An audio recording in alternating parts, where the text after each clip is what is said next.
বাঙালিদের কাছে দুর্গাপুজো শুধু 5 দিনের উৎসব নয়। পূজা শুরু হয় তারও অনেক আগে, প্রায় 3 মাস আগের থেকেই। শুরু হয় আড্ডা দিয়ে, চায়ের কাপ হাতে, পাড়ার মোড়ে, ক্লাব ঘরে বা বন্ধুদের সাথে বসে। আর এই সব কিছুর মাঝেই থাকে গান। পুজোর জন্য গান সিলেক্ট করা, কে গাইবে, কে গিটার বাজাবে, কে তবলা ধরবে।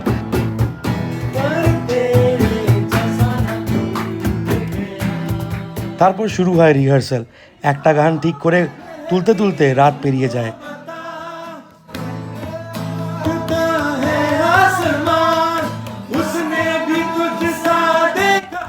জ্যামিং থেকে আবার আড্ডা, আড্ডার থেকে আবার গান।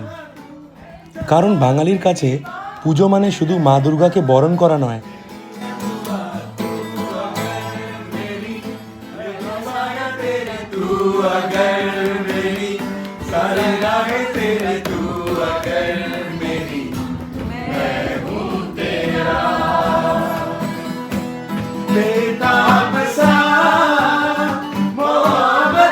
পুজো মানে নিজেদের শিল্প, সৃজনশীলতা আর ভাবনাকে একটা রূপ দেওয়া।